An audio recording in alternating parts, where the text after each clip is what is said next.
There are 7 things you will almost never see in a Japanese home, not because Japanese people cannot afford them, not because they do not know about them, because they made a different decision about how to live. And the result of those 7 decisions is a home that feels different from almost every Western home I have ever been inside. Calmer, more ordered, genuinely restful in a way that has nothing to do with how much it cost. Here are the 7 things. The first is shoes worn past the entrance. In a Japanese home, the jenkin, the small lowered entryway just inside the front door, is a boundary. Everything from outside stops there. Shoes come off. They go on the rack. You step up into the home. That single step is not decorative. It is a physical signal that you have crossed from the outside world into a different space. A space that is maintained.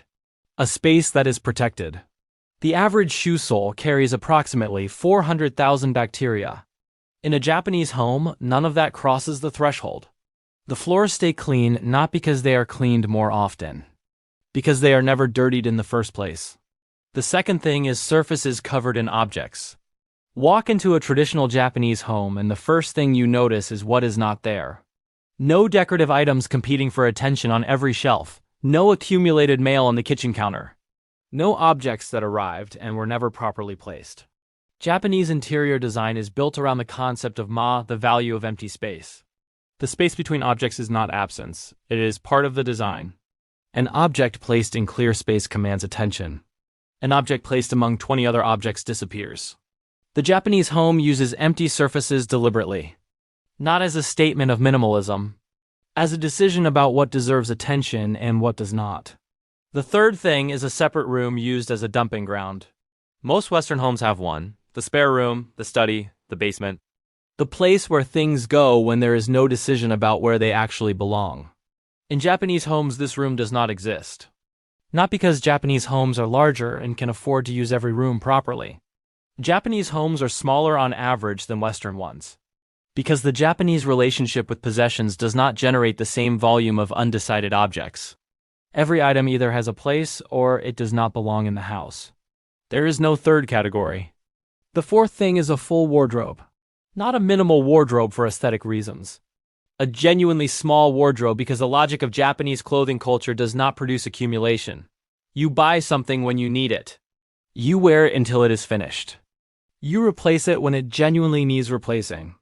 The concept of seasonal wardrobe refreshes, of buying because something is on sale, of owning more options than you will ever realistically use. These are not part of the default.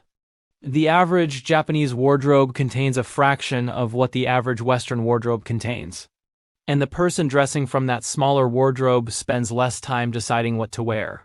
Because every option is a good one. Because nothing is in there that does not work. The fifth thing is cleaning products. Not the absence of cleaning entirely. The absence of the AISLE of products that most Western bathrooms and kitchens contain. A separate product for every surface. A separate product for every room. A separate product for every type of stain.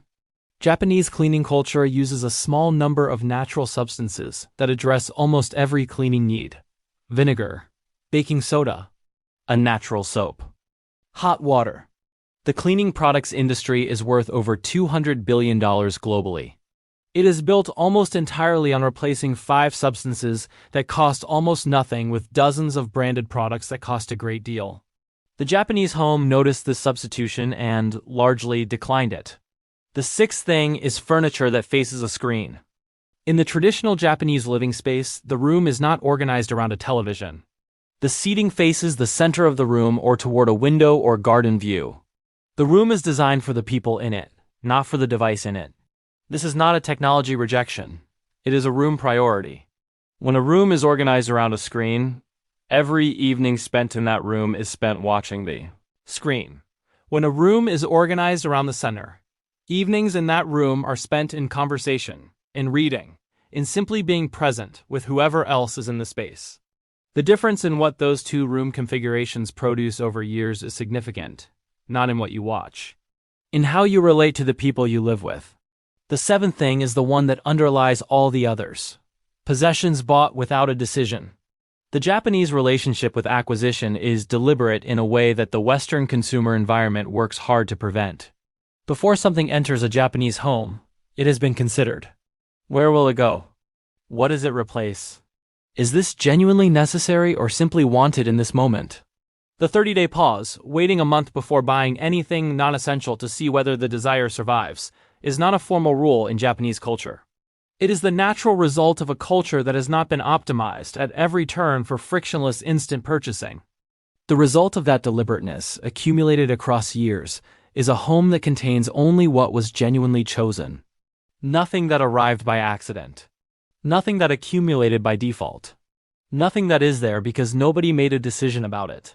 Everything that is there on purpose. And a home where everything is there on purpose feels different from a home where things simply accumulated. It feels intentional, which is, in the end, what calm actually is. Not the absence of things, the presence of decisions. 7 things Japanese homes almost never have. Shoes past the threshold. Cluttered surfaces, a room used as a dumping ground. An overflowing wardrobe. A cabinet full of cleaning products. Furniture arranged around a screen. And possessions that arrived without a decision. None of these require money to change. All of them require a decision, and the decision, made once and maintained, produces the kind of home that most people spend their whole lives trying to buy their way into, without ever realizing it was never for sale.